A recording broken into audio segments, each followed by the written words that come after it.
కరీంనగర్లో నిర్వహించాలనుకున్న బీఆర్ఎస్ కథనబేరి సభ మరొకసారి వాయిదా పడింది. ఈసారి భారీ వర్షాల నేపథ్యంలో వాయిదా పడింది.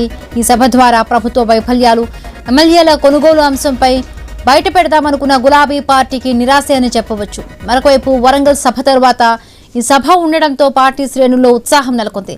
అయితే వర్షాల ఎఫెక్ట్తో సభ వాయిదా పడడంతో పార్టీ నేతలతో పాటు కార్యకర్తలు నిరుత్సాహంగా ఉన్నారు.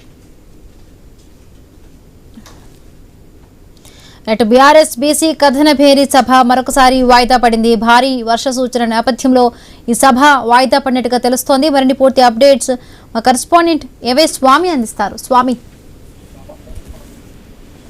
బీఆర్ఎస్ కరీంనగర్లో 14వ తేదీన నిర్వహించాలని చెప్పేసి పార్టీ నేతలు ఒకవైపు ఇప్పటికే నిర్ణయం తీసుకున్నారు. అంతకు ముందు కూడా ఒకవైపు మరోసారి పెట్టాలని చెప్పి నిర్ణయం తీసుకున్నప్పటికీ కూడా దీనికి సంబంధించి వాతావరణం అనుకూలించక ఒకవైపు వాళ్ళు ఏర్పాట్లలో తలమూకులైన నేతలంతా కూడా దాన్ని వాయిదా వేసుకున్నారు. దీంతో మరొకసారి కూడా ఇది ఆ ప్రోగ్రాం మరోసారి వాయిదా పడే పరిస్థితులు వచ్చింది. మొత్తానికైతే బీఆర్ఎస్ నేతలు బీసీ కథనబేరి సభ పేరుతోటి పెద్ద ఎత్తున కూడా ఈ సభను విజయవంతం చేయాలని చెప్పేసి ఒకవైపు వాళ్ళు భావించారు. అందులో భాగంగానే ఒకవైపు పార్టీ నేతలంతా కూడా ఒకవైపు 5 నుంచి 10,000 మందిని మొత్తం కరీంనగర్ జిల్లా వ్యాప్తంగా ఒకవైపు వారు సంబంధించిన పెద్ద జనాన్ని తరలించి దాన్ని విజయవంతం చేయాలని చెప్పేసి అక్కడ పార్టీ నేతలు, స్థానిక ఎమ్మెల్యే, మాజీ మంత్రి గంగుల కమలాకర్ తో పాటు బీసీ నేతలంతా కూడా తలసాని శ్రీనివాస్ యాదవ్, అదేవిధంగా ఇటు మధుసూదనాచారితో పాటు చాలా మంది నేతలంతా కూడా ఏర్పాట్లు చూస్తూ ఉన్న క్రమంలో ఈ నెల 14 నుంచి 17 వరకు ఉత్తర తెలంగాణలో భారీ వర్షాలు ఉన్నాయని చెప్పేసి వాతావరణ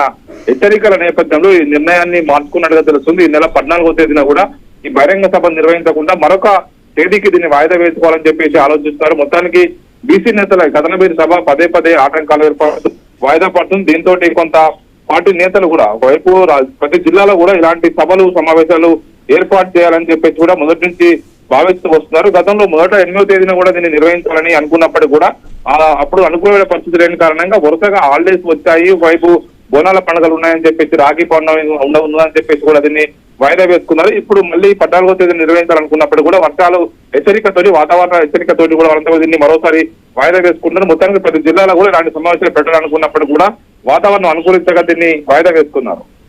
రైట్, థ్యాంక్ యూ స్వామి, థ్యాంక్స్ ఫర్ ద అప్డేట్స్.